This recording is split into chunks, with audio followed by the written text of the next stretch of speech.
Raríssimas, raríssimos e raríssimes, bom dia. René de Paula Júnior falando aqui no Radinho de Pilha, longe de casa. Longe de casa, eu só volto hoje no final do dia, mas eu estava com algumas ideias aqui que eu não conseguia parar de pensar, eu tenho que registrar, eu tenho que compartilhar isso com vocês, antes que de repente até eu voltar, essas coisas percam um pouco o brilho, né? Percam um pouco a sua potência. Então cá estou eu de novo, né? 21 de maio de 2024, gravando em circunstâncias um pouco precárias. Eu esqueci meu microfone de lapela em casa e o quarto tem uma acústica, infelizmente, não muito propícia, tem algum zumbido de fundo, mas, bom, pena que eu não consiga compartilhar com vocês o canto dos pássaros, as folhas ao vento das palmeiras, mas eu não queria deixar de compartilhar isso com vocês, porque eu estava hoje lendo o Pedro Doria no Globo e ele estava comentando justamente desses novos avanços da inteligência artificial, que agora ela está praticamente um ser humano, né? Se bem que, cá entre nós, eu acho que a gente está num ponto que se a inteligência artificial, sobretudo o ChatGPT, na versão mais nova, se ele quiser se parecer com um humano, ele vai ter que emburrecer, ele vai ter que embrutecer, ele vai ter que ficar arrogante, ele vai ter que, sei lá, se embriagar consigo mesmo, né? Ele vai ter que discriminar. Então eu acho que a gente está num ponto estranho em que se a inteligência artificial quiser se equiparar aos seus criadores, ela vai ter que emburrecer. Porque eu não sei quanto a vocês, se vocês têm conversado, têm perguntado coisas para o ChatGPT, eu tenho bastante, às vezes dúvidas históricas, dúvidas científicas, questões um pouco sem pé nem cabeça, qual é o legado da Pérsia na formação da civilização ocidental. As respostas não só são ótimas, mas também são muito polidas, são muito educadas, não é? E mesmo quando de repente, já aconteceu mais de uma vez, você descobre alguma contradição naquilo que o robô falou, você fala, você não se contradisse aqui? E o robô fala, você tem razão, é verdade, esse passarinho, agora que eu estou olhando melhor a foto, ele tem esse círculo preto no olho, portanto ele não é isso, é aquilo.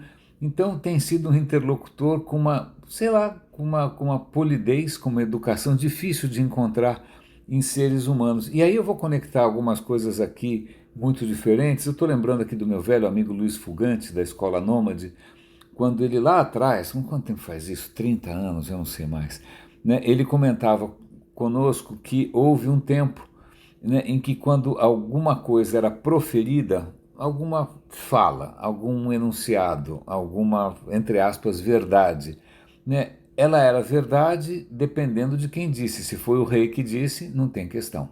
Se foi o sacerdote que disse, não tem questão.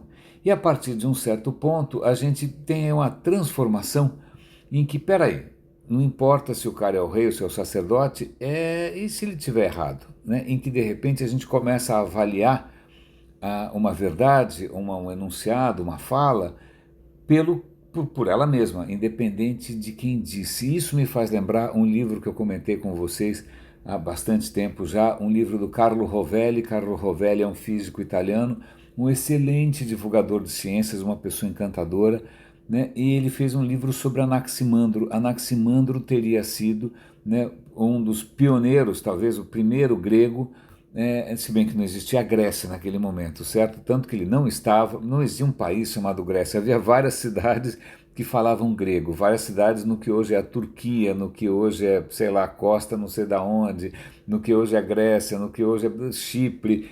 Bom, ele nasceu numa, já esqueci onde é que ele era, Mileto? Não lembro, talvez Mileto. Né? Mas o Anaximandro é o primeiro que a gente tem registro em que ele recebe as informações tradicionais, né, dos sacerdotes, né, sei lá, dos filósofos anteriores, etc.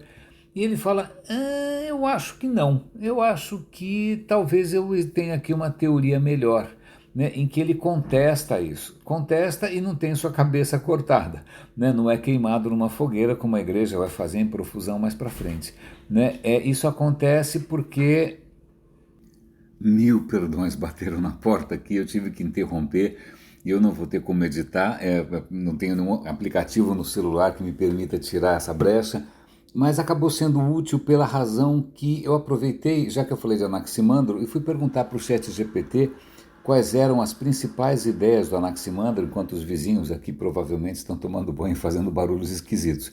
Foi ótimo, porque eu não me lembrava que Anaximandro, que nasceu 600 anos antes de Cristo, é o que eles chamam de um filósofo pré-socrático, foi antes do tempo do Sócrates, do Platão, etc. e tal, né? Ele teve várias sacadas. Uma das sacadas dele, sensacionais, é que a natureza se explica por si só, que não é necessária a intervenção de deuses ou de qualquer coisa divina.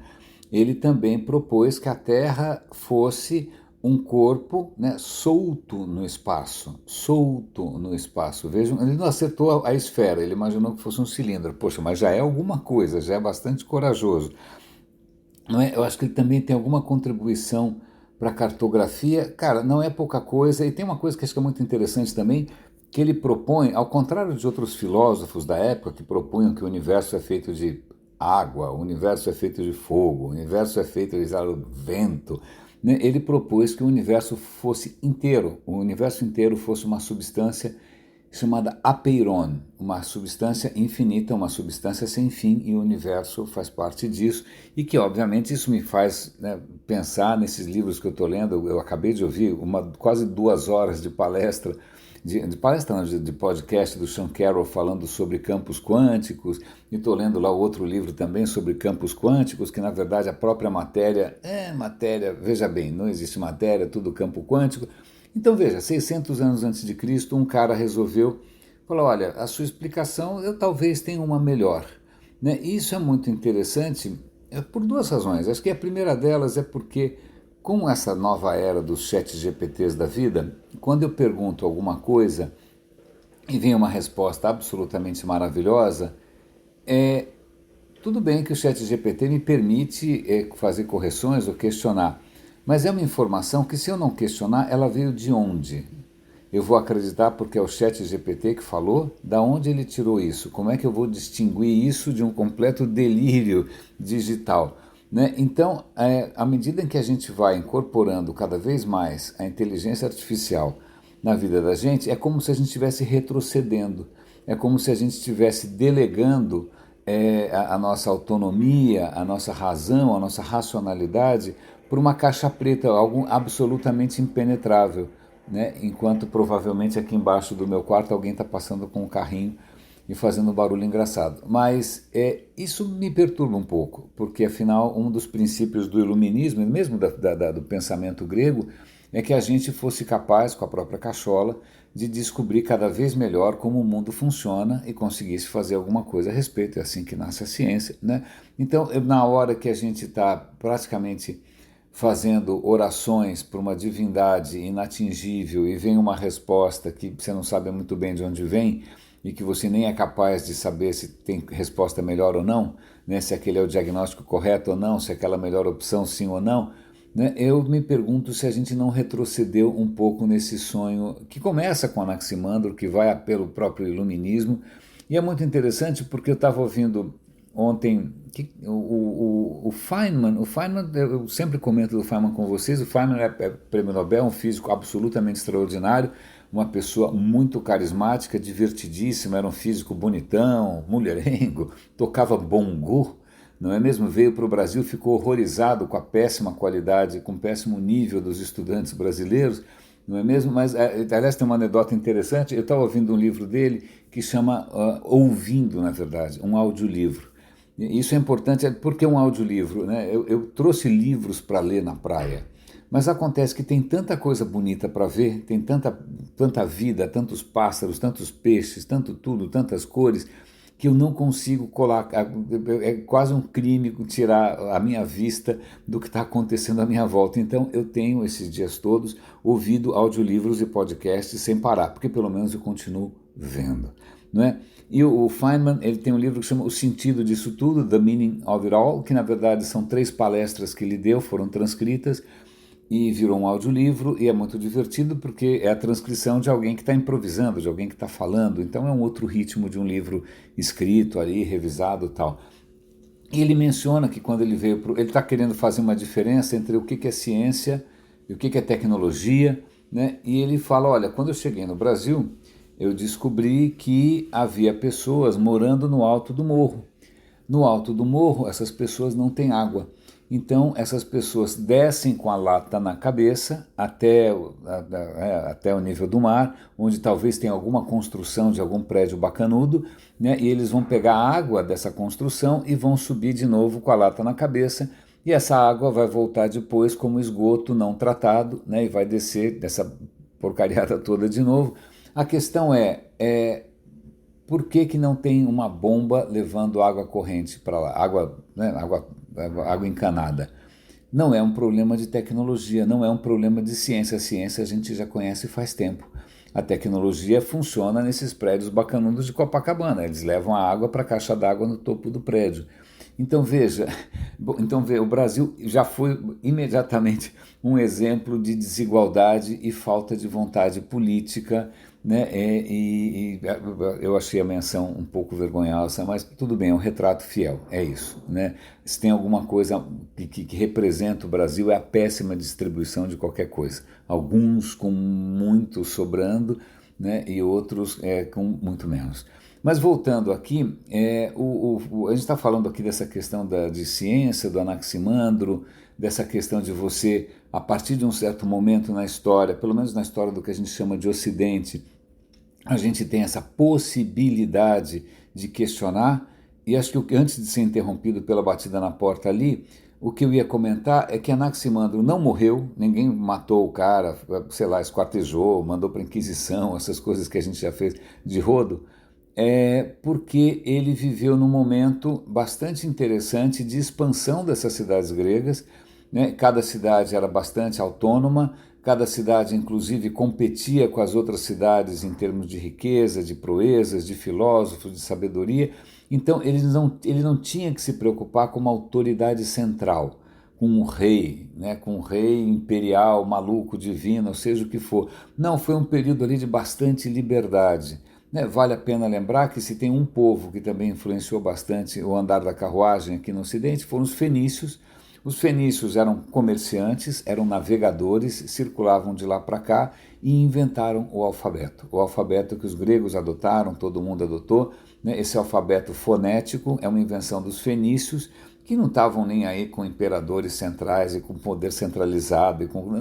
Não. Os caras estavam transitando, né, e experimentando um mundo infinitamente diverso.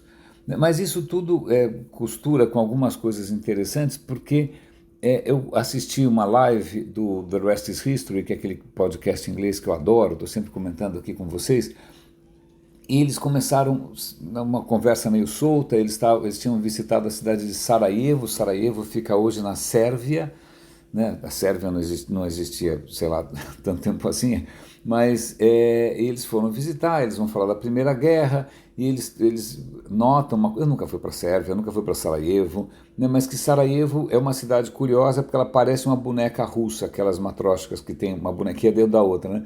Porque o centro da cidade parece uma cidade otomana, uma cidade muçulmana, porque tem mesquitas, tem bazares e tal.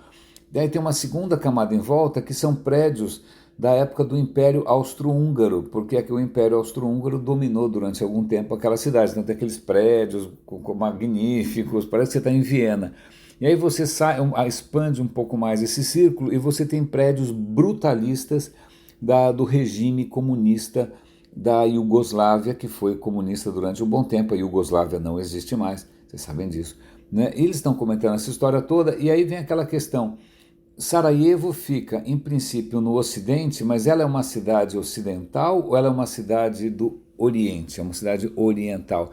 E eles começam nesse exercício inteiro do que é Ocidente, o que não é Ocidente, e vale lembrar que essa não é uma questão tão vazia assim, porque, veja, o Milei na Argentina quer resgatar os valores do Ocidente, né? Do Ocidente. O que é exatamente o Ocidente? Né? Boa pergunta. Né? Defina o Ocidente. O Trump também, né, quer defender o Ocidente das ameaças. O Bolsonaro também, não sei se ele já pensou nisso, mas provavelmente também se considera aí um cavaleiro defensor dos valores ocidentais. Mas o que define o Ocidente? Não é uma questão necessariamente geográfica, não é todo mundo que está a oeste. Porque se fosse assim, os índios, os povos originais americanos, né, os navarros, os apaches, eles eram mais ocidentais do que o General Custer. Né? Eu acho que o General Custer não achava os índios mais ocidentais do que ele. Então não era uma questão geográfica. O que define é o cristianismo, e aí o Tom Holland, que é um dos apresentadores do The Rest is History, autor de inúmeros livros, ele propõe uma coisa que eu achei muito interessante. O que talvez você possa considerar como um eixo dessa ideia de Ocidente é um vínculo com esse passado greco-romano. Né? A China não se sente descendente dos gregos, né, dos romanos, os indianos também não estão nem aí para os gregos, nem para os romanos, né? O mundo árabe chegou a olhar um pouco ali Aristóteles e tal, mas também os caras não estão nem aí para o passado greco-romano. Veja, o Ocidente, uma maneira de você considerar o Ocidente é esse vínculo afetivo, inclusive, né? O vínculo de sonho, de atitude com relação ao passado greco-romano. Um passado que não é só um passado de tentativas de democracia, de república, mas também do discurso científico, da filosofia, né? Desse pensamento que é um pensamento que, né, você tem ali uma proposição. Quando um cientista propõe uma ideia nova, ninguém vai perguntar se o cara é preto ou branco, se a mãe dele nada, não importa, você tem que julgar a ideia, você não tem que julgar quem falou. E aí, se a ideia não for boa, você pode muito bem dizer, não, eu tenho uma ideia melhor. Né, sem medo de que alguém te corte a cabeça, que não é uma coisa muito comum nas corporações brasileiras. Né? Empresas brasileiras normalmente manda quem pode, obedece quem tem juízo, e se você, por alguma razão qualquer, pergunte-me como eu sei, né, foi exposto a um outro modo de pensamento, de ação, de atitude, e você contesta ou questiona, você não vai terminar muito bem. E aí eu vou conectar isso com um artigo absolutamente maravilhoso. Esses links todos, eu não sei se eu vou conseguir mandar para vocês aqui na praia. Quando eu voltar para São Paulo, eu vou resgatar tudo isso e publicar no radinhodepilha.com, no nosso grupo no WhatsApp, no grupo não, canal no WhatsApp, no nosso canal no Telegram, aí eu vou colocar esses links todos. Mas o Karnal fez um artigo muito interessante no Estadão sobre essas... Volta e meia você tem aí protestos da juventude, cancelando isso, cancelando aquilo, invadindo faculdade, etc e tal. E o que ele faz um exercício de memória, né, não só porque ele já não tem mais 20 anos, mas também como historiador, de quantas dessas revoltas de oprimidos acabaram dando origem a opressões muito maiores.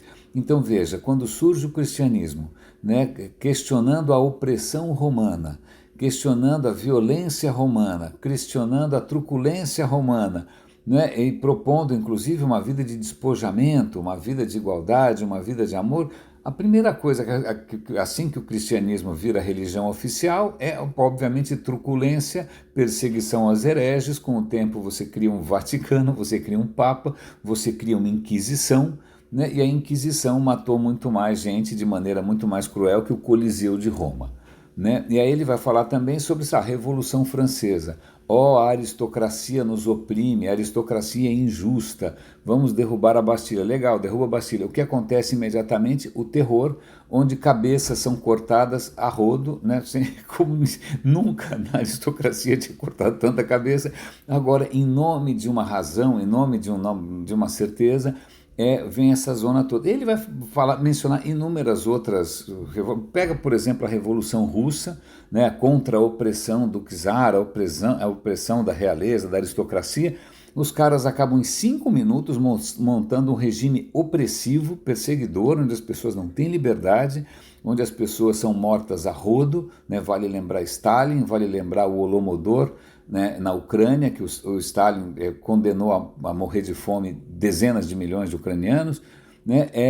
Então, veja, podemos ir para a China, né, que de repente você vê lá o nosso amigo Mao Tse Tung queimando todos os livros e queimando todos os templos, porque afinal isso era opressão de uma classe aristocrática e burguesa, e ele vai construir um sistema absolutamente assustador de patrulha, policiamento, espionagem, morte. Não dá para... Eu posso falar horas aqui. Né? Eu estava lembrando esses dias também que quando Lutero na Alemanha, né, 1500 e bolinha, o cara se indigna com o que a Igreja Católica está fazendo um carnaval lá para vender indigências, né, dá dinheiro aqui para gente que você não vai parar no purgatório, na verdade o dinheiro ia parar na mão de um outro bispo, era uma putaria brutal. Ele resolve propor uma volta à Escritura, uma volta à Bíblia. Esquece, ninguém precisa de sacerdote, ninguém precisa de padre, você só precisa do texto sagrado, porque afinal ele era um professor de Bíblia, não é? E aí quando você vê hoje, bom, primeiro os evangélicos se meteram num monte de guerras horrorosas e também mataram um monte de gente, né? E você tem hoje as igrejas evangélicas pregando riqueza, né? Você tem pastores milionários, você está de novo cobrando dízimo das pessoas. Então tem assim um certo amargor, né, nessa alternância entre tipos diferentes de opressão e revoluções em nome de alguma coisa que acaba se tornando muito mais opressiva do que antes. E aí eu volto para o livro do Feynman, que ele comenta uma coisa que eu achei muito legal, que as épocas mais sombrias da humanidade, as épocas mais sombrias da história, eram épocas de alguém que tinha uma certeza única, né, de muita certeza, fosse a certeza do nazismo, fosse a certeza do comunismo, fosse a certeza da religião católica, fosse a certeza da religião islâmica. Então veja, a diferença que faz, eu estou tentando aqui chegar num certo contraponto entre certezas, não importa quais sejam, e acho que tem gente que quer ter certeza, não importa qual seja, né?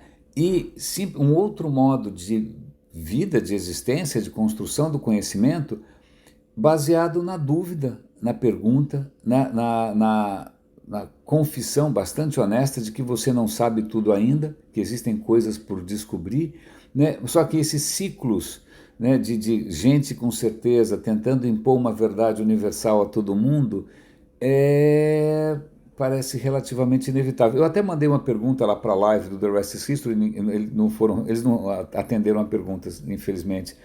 Mas uma das perguntas que eu fiz, será que o iluminismo, que a gente associa muito a essa questão científica, a razão, né, sair um pouco da superstição, etc. e tal, resgatar a nossa herança greco-romana, será que isso também não tem um leve equívoco, porque o iluminismo acaba acreditando que existam valores universais, né? Que valores universais que vão agradar todo mundo, que existe uma única razão, né? Que existe uma única maneira de raciocinar, né? Que esses valores são universais e que as pessoas são racionais, né? Eu acho que tem vários equívocos aí. Primeiro que essa questão que a gente é racional, eu não sei não. Né? Eu já comentei com vocês, acho que se o ChatGPT quiser se igualar a um ser humano, ele vai ter que deixar de ser racional. Né? Ele vai ter que ser impulsivo, vai ter que ser caprichoso, vai ter que ser teimoso. Né? Pois é, racionalidade, esquece. Universalidade, nem se comenta. Né? Eu me lembro quando as Torres Gêmeas caíram com aquele atentado simplesmente medonho, pavoroso, né? Foi aí que eu percebi que, opa, né, o sonho de um futuro maravilhoso da internet, do digital, do liberalismo, nem todo mundo está interessado. Né? Nem todo mundo está interessado nesse mesmo sonho. Existem inúmeros projetos de futuro, existem inúmeros valores e é muito difícil você chegar a propor alguma fórmula, qualquer democracia, essa é a fórmula da democracia, essa é a fórmula como uma sociedade deve ser. Né? Isso é bastante complicado e quase que eu descobri recentemente uma expressão inglesa que eu achei bastante criativa, é antiga, do século, sei lá quanto, século XIX, que alguém falou, não, essa coisa de utilitarismo, né, de pensar nas coisas pela utilidade, é uma ilusão, a gente tem que ser futilitarista, ou seja, né, se render e a conclusão de que todos os esforços são fúteis, são inúteis, são em vão, futilitarismo. Mas eu acho que mesmo assim, né, por mais que a gente perceba esses padrões, por mais que a gente perceba a resiliência da burrice, né, a criatividade da teimosia, né, o nosso apego ao pensamento mágico, e, aliás, fazer um parêntese aqui, uma boa parte da fala do Feynman é tirando sarro, por exemplo, de astrologia, né? E ele falou, olha, se a astrologia realmente fosse válida, as empresas de seguro iam adorar. Né? Porque a primeira coisa que ela ia perguntar para você quando você ia fazer o seguro da sua casa, o seguro de automóvel, o seguro de vida, é perguntar quando você nasceu. Né? Porque aí ela vai saber se você é um cara que tem mais sorte ou menos sorte, se aquele dia vai acontecer alguma coisa ou não.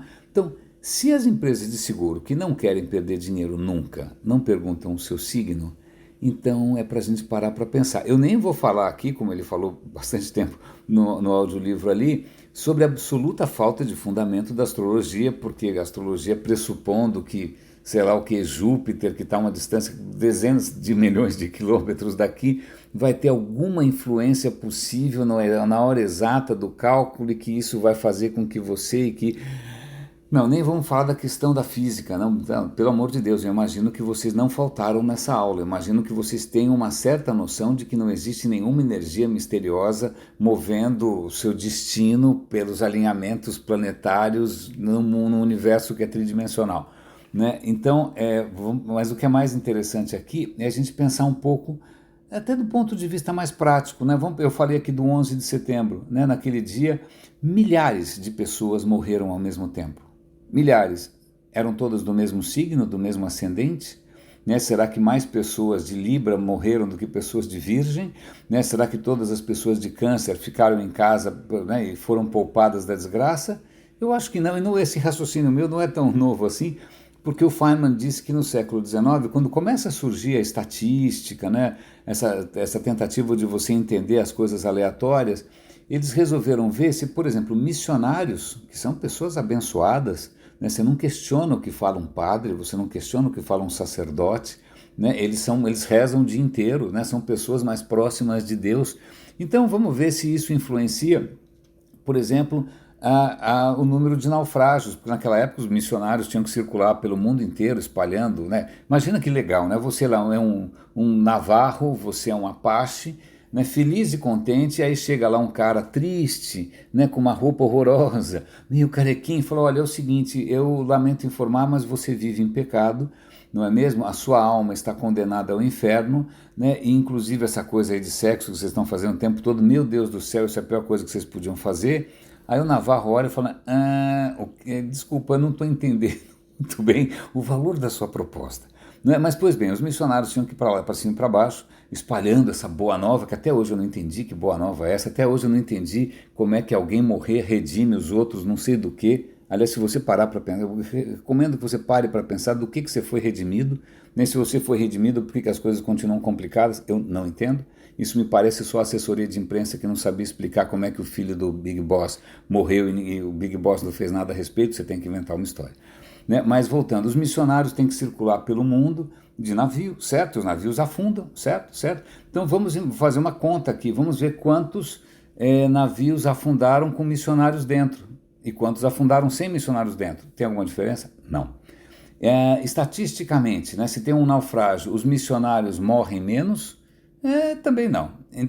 Então, veja, o Feynman tira um sarro que eu acho que é bastante salutar, porque a gente tem essa tendência que é muito arcaica, que é muito antiga, que é muito arraigada, que traz inclusive uma série de emoções, de pertencimento, né, de sentido e de alegria, mas na verdade não. E aí eu digo, como estou abrindo aqui o coração, eu já acreditei em astrologia, já comprei um monte de livro, vivia fazendo cálculo, sei lá, até comprando aqueles relatórios por computador para ver se a sua namorada e você combinam, né? E o computador trava, aí você não sabe se isso é um sinal do cosmos ou não, se a relação realmente não tem futuro nenhum. Durante um bom tempo eu me interessei por I Ching, eu ficava lá quebrando a cabeça com aquelas coisas vagas, jogava I Ching para os outros, tá? Até que um belo dia, né, eu não sei exatamente como que a ficha caiu, eu parei de acreditar. E a questão é, minha vida se tornou mais infeliz, eu perdi sentido, eu me tornei um devasso, né? Eu passei a me tornar uma figura desonesta, cruel, desumana, né? Depressiva? Não, nem fez barulho, não aconteceu nada, né? Olho em volta, aparentemente as coisas estão no mesmo lugar, porque essas coisas todas são fantasia. E aí eu volto aqui para o nosso amigo Yuval Harari, porque eu comecei a ler aquele livro que ele escreveu para as crianças. Ele tem um livro para crianças, que é bárbaro, estou ouvindo agora, é genial. né? E ele começa contando, olha, veja que interessante, né? Os humanos, os nossos antepassados chegam na Austrália, todos os grandes mamíferos morrem. Os nossos antepassados chegam não sei aonde, todos os grandes mamíferos morrem, né? Na época tinha inúmeras outras espécies ou variedades de humanos, os denisovans tinham como é que chama? Fluorescência, sei lá, eu tinha um monte, não sobrou nenhum. Por que será?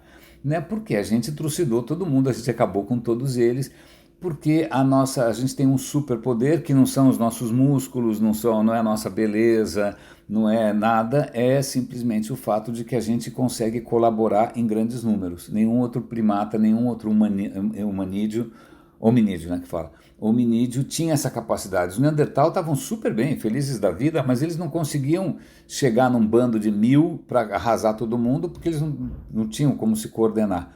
E talvez uma das capacidades que permitiu que os humanos se coordenassem, né, colaborassem em grandes números, foi criar histórias que não existem, certo? Certo. Né? E acreditar em histórias que não existem, e a hora que todo mundo acredita na mesma história, então a gente consegue grandes proezas, né? Grandes proezas como mandar o homem à Lua, ou então fazer testes nucleares, ou então, sei lá o que, desmatar a Amazônia, né? Em torno de narrativas. Desculpa, eu estou gravando isso em condições bastante pouco recomendáveis aqui, porque eu não vou ter como monitorar essa qualidade, eu vou ter que publicar do jeito que eu gravei, né, inclusive com aquela pausa no meio, mas eu queria compartilhar com vocês porque essas coisas para mim se costuram, né? A diferença que faz novas narrativas, né? A dificuldade que é você se sobrepor ou você questionar algumas narrativas que são muito arraigadas, que são muitas vezes completamente fantasiosas, mas elas são reais na medida em que elas existem na cabeça das pessoas, né, geram comportamentos, pessoas fazem catedrais, estádios de futebol, seja o que for, né, elas são efetivas, mas que, puxa, talvez tivesse na hora da gente inventar novas, como diria Caetano Veloso, né, outras palavras. Raríssimas, raríssimos e raríssimas. Amanhã eu estou de volta em condições mais decentes e mais respeitosas de gravação. Cuidem-se, por favor. Espero que esse episódio tenha valido a pena. Um grande abraço e até a volta.